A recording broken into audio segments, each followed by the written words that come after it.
Well, good morning. My name is Scott Moore. You're watching W.A.C Outdoors. As the footage just showed, I just managed to miss a jake at about 5 yards. Happens to everybody, no excuses. I had a great morning. I thank the Lord for it. I'm shooting this little video for my buddy Steve Sparks and his friends down in Florida.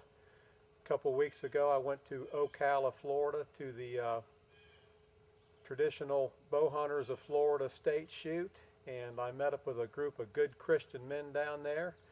I'm not going to mention names, I'll leave someone out, and I don't want to do that, but Steve Sparks and his gang down there of about 8 men.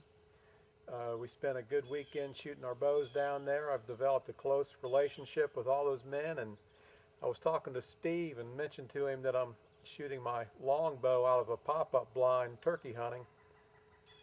He asked how I was doing that, so I thought I'd take a minute and show you folks what I've got going on here. I'm shooting a 64-inch longbow, which there's not a lot of room for in a pop-up blind.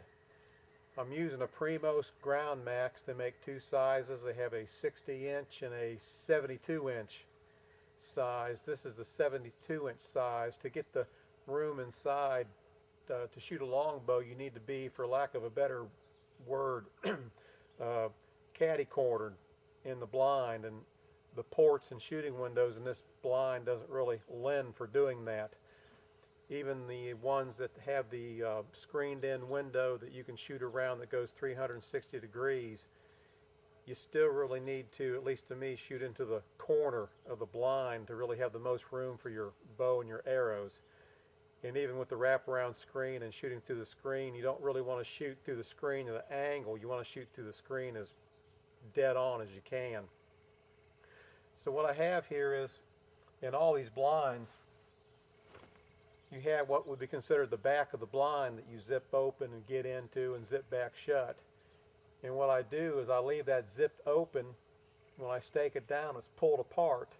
That increases the width of the blind and the room in front of you for your arrow on your bow.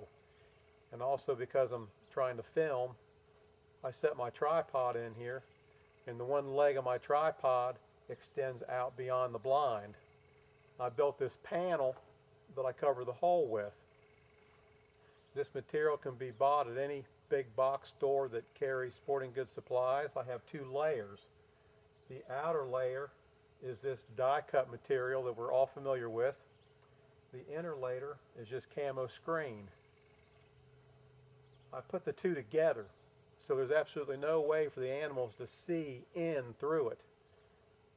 But on the inside looking out, I can't see real clear through this stuff, but I can definitely see game approaching and know what's going on.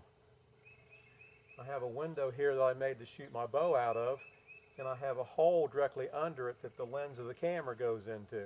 And again, this moves, and I'll set my tripod up with the camera in that opening and one of the legs sticking outside the blind. That does two things. It keeps the legs of the tripod from interfering in the interior of the blind. It also keeps this material and everything pulled out of ways, which creates more room for my arrow.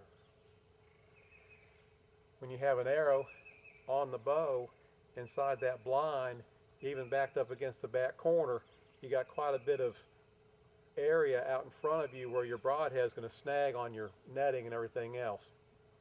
So what I've done here is my best attempt at preventing all those problems. It's nothing fancy. Anyone can take a few minutes and put something like this together. I just have ties on the four corners. I tie it to the loops that are already present on the blind to put brushing things into. And this here is how I shoot and film out of this blind. And again, we missed that jake, but it's a good example of the type of footage you can get shooting with this type of an arrangement, and that you can shoot a longer longbow inside this blind without any difficulty. I hope that helps and you enjoy this. I hope you have a good season. God bless and have a good day.